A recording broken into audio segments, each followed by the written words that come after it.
Otep à tous, le Nigeria est en difficulté, les gars. Tinubu est dans des sérieux problèmes. Depuis un certain temps, les manifestations se multiplient.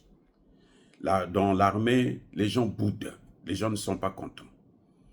J'espère que le grand Nigeria ne va pas encore tomber dans un cycle de violence qui va déstabiliser toute la sous-région. Parce que, et c'est là le problème avec Tinubu. Tinubu devrait comprendre que la stabilité au Nigeria est très importante pour nous. Nous ne voulons pas qu'il y ait quoi que ce soit. Et le Nigeria, pour avoir la stabilité, le Nigeria doit avoir une politique neutre et africaine, pas occidentale. Le Nigeria, aujourd'hui, tous les hommes d'affaires du Nigeria sont des hommes d'affaires occidentaux. Mais oui, ils travaillent avec les États-Unis. Ils ont le système américain, où il y a des gens qui sont riches, qui sont multimilliardaires, et il y a des gens qui sont multi-pauvres. On est en train d'effacer carrément la classe intermédiaire. Et ça, ce n'est pas un modèle africain du développement. C'est pour ça qu'aujourd'hui, l'inflation est grandissante au Nigeria. Parce que ce n'est pas les milliardaires qui créent la richesse. C'est la classe moyenne. Si vous l'effacez, vous allez vous appauvrir vous-même aussi. En croyant que vous allez utiliser seulement la classe pauvre, c'est clair que vous n'allez pas avancer. La vie est devenue très très chère au Nigeria. Et Tinubu, au lieu de s'occuper de ça, il a aggravé la situation avec les sanctions contre le Niger. La fermeture des frontières a créé de gros problèmes au Nigeria. Oui, il y a eu des morts au Niger. Oui, il y a eu des souffrances au Niger. Mais au Nigeria, là, c'est maintenant que ça commence. Et entre le Nigeria et le Niger, vous avez au Nigeria près de 7 États qui ont une frontière avec le Niger. C'est plus de 1000 km. 7 États. 7. 1, 2, 3, 4, 5, 6, 7. Donc, ces 7 États-là, qui ont l'habitude de commercialiser avec le Niger, en vue du jour au lendemain, leur commerce tombé avec la fermeture des frontières. Mais Tinubu n'avait pas réfléchi qu'en faisant ça, il devrait pénaliser les siens. C'est ce qu'on appelle effet boomerang. Tu envoies et puis ça revient sur toi-même, mais alors avec une violence telle que ça peut t'emporter. C'est ce qui est en train de se passer au Nigeria. Monsieur Tinubu n'avait pas mesuré les conséquences économiques, bien entendu, de cette situation. Parce que même l'électricité, ils ont du mal. Le Niger a trouvé des moyens de substitution. 70% de l'électricité du Niger venait du Nigeria. 70%. Mais le Niger a trouvé d'autres moyens pour se fournir en électricité. Et le Niger va maintenant transformer son pétrole, probablement son uranium. Et le Niger est en train d'utiliser l'énergie solaire. Il y a trop de soleil là-bas, vous le savez très bien. Donc les 70% là,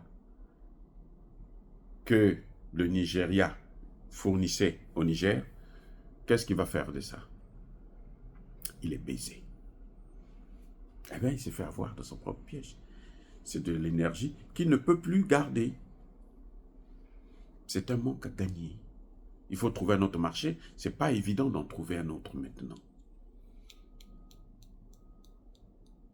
Voilà le problème qu'il y a. Ça, c'est sur le plan purement économique. Les produits qui circulaient entre les deux pays, maintenant ne circulent plus. Donc, il y a eu augmentation des prix. C'est ça l'inflation. On est à 40% d'inflation. Maintenant, regardez sur le plan militaire. Pendant que le Nigeria est en train de s'agiter pour faire une guerre, intervenir au Niger, eh bien, Boko Haram a repris du terrain, du service au Nigeria. Et l'armée qui est incapable, parce que l'armée avait été venue, avait pu contenir plutôt les terroristes à cause des militaires qui venaient à la fois du Cameroun, du Niger et du Tchad. Ce n'est pas les soldats nigériens seuls. On dit que c'est la plus grande armée, la meilleure armée d'Afrique, c'est faux. Regardez, mais on est une armée quand on combat. On n'est pas une armée parce qu'on achète des armes. Sinon, l'Algérie serait une grande armée. Mais ce n'est pas une armée, elle ne combat pas. Elle achète seulement des armes parce qu'elle croyait qu'elle va faire la guerre contre le Mali. Mais le Mali, aujourd'hui, c'est tellement équipé que l'Algérie, si elle déclenche une guerre contre le Mali, eh ben, elle va payer le prix. Elle va payer le prix. Ah oui. Donc, voilà ce qui est en train de se passer. Sur le plan militaire aussi, l'insécurité a augmenté au Nigeria. C'est pour ça que les gens lui ont tiré les bretelles de Tinubu. On l'a fait asseoir sur la chaise. On lui dit, bon, maintenant, assieds-toi là, pose tes 2 fesses là et mets-toi au travail parce que si tu continues, nous, on risque même de te faire sauter. Parce qu'au Nigeria, on ne rigole pas aussi avec les coups d'État. Eh oui. Quand le président, l'ancien président, le général Gowon, intervient dans cette affaire, vous croyez que c'est pour la CEDEAO? Il ne faut pas se leurrer, ce n'est pas pour la CEDEAO. C'est pour le Nigeria, parce que économiquement parlant, le Nigeria s'est mis dans de sales draps. À cause des sanctions contre le Niger. Il n'y a pas que le Bénin. Il n'y a pas que le Bénin. Il y a aussi le Nigeria lui-même, le grand Nigeria. À cause des sanctions contre le Nigeria est en train de payer. Le général Gowon, quand il vient là, intervenir là, il était même attendu au Niger. Ce n'est pas parce qu'il veut sauver la CEDEAO, comprenons-le comme tel, c'est parce qu'il veut sauver le Nigeria. Parce que les sanctions qu'ils ont prises là ont des conséquences énormes, dramatiques pour le Nigeria lui-même. C'est pour ça que Gowon vient au Niger. C'est pour ça qu'il s'est impliqué. Tinubu était un amateur, c'est un amateur. Il est arrivé sans réfléchir, il a pris des décisions, il ne savait pas que, mais son développement, la grandeur d'un homme là, c'est aussi par rapport à sa famille, ce qui l'entoure, sa femme, ses enfants, ainsi de suite. S'il se bat contre sa femme, ses enfants et tout dans la maison, vous croyez qu'il va grandir? Vous croyez qu'il sera un grand homme? Non. Tu veux être un grand homme, là. Tu veux être une grande femme, là. Tu dois d'abord commencer par unifier autour de toi. C'est d'abord ton entourage, là, ceux qui sont à côté de toi. Là.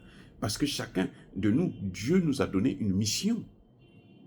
Et on se complète.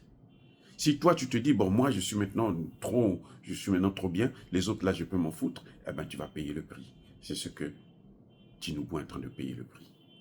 Maintenant, il va solliciter un vieux général à la retraite pour qu'il puisse venir le sauver. Mais c'est trop tard. Le bateau, le vin est tiré déjà. Il faut seulement le boire. Oh, bien-aimés frères et sœurs, soyez bénis, abondamment bénis par le Dieu des Kémites et par nos ancêtres angélisés.